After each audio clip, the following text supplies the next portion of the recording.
It was very confusing.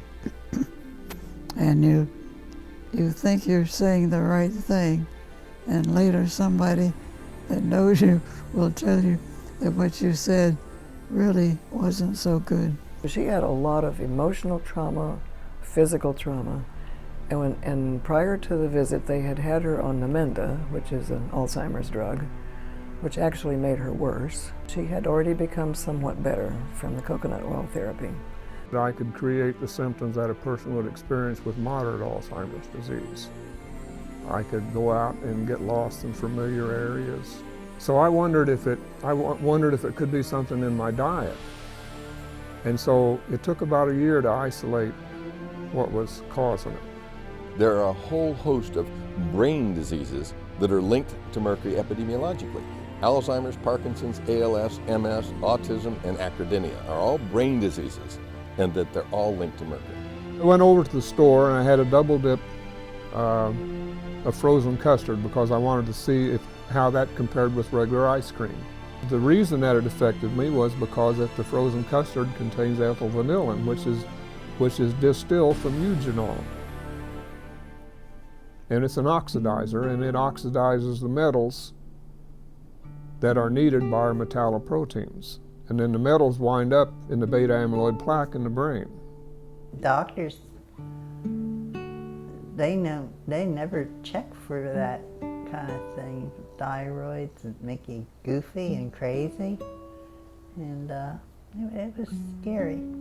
I started to think again, and I started to be able to write again, and it took a period of time to get better, but I was very happy, and I felt that I was on the road to recovery. It was getting worse, and he was asking me the same question over and over again, and I'd answer him, and I'd say, "Tom, don't you remember you just asked me that?"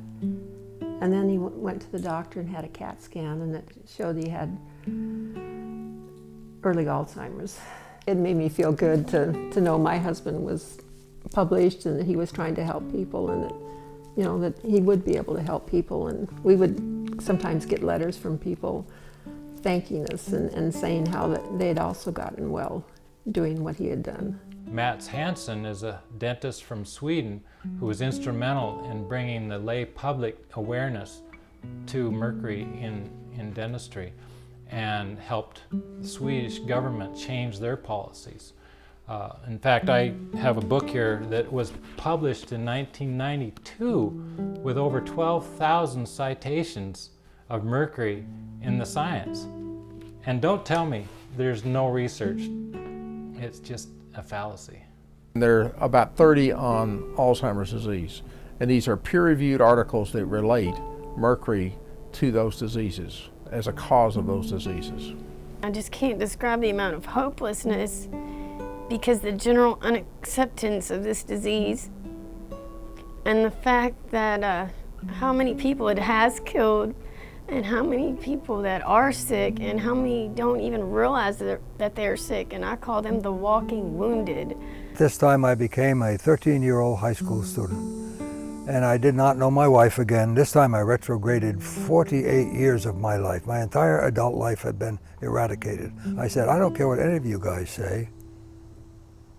That was a drug reaction, and it was due to my Lipitor, and this is what triggered my research into the statin drug use. Nobody disagrees with the biochemistry being abnormal. And when we find what would mimic this, what would cause this, and we went through all the metals, and what we found was that mercury and only mercury would do it. And this has been confirmed by a group in Canada at the University of Calgary that if you take neurons in culture, mercury and only mercury will cause the formation of the neurofibrillary tangles. I had no mind. I couldn't process anything, and my retention was 1.5 seconds.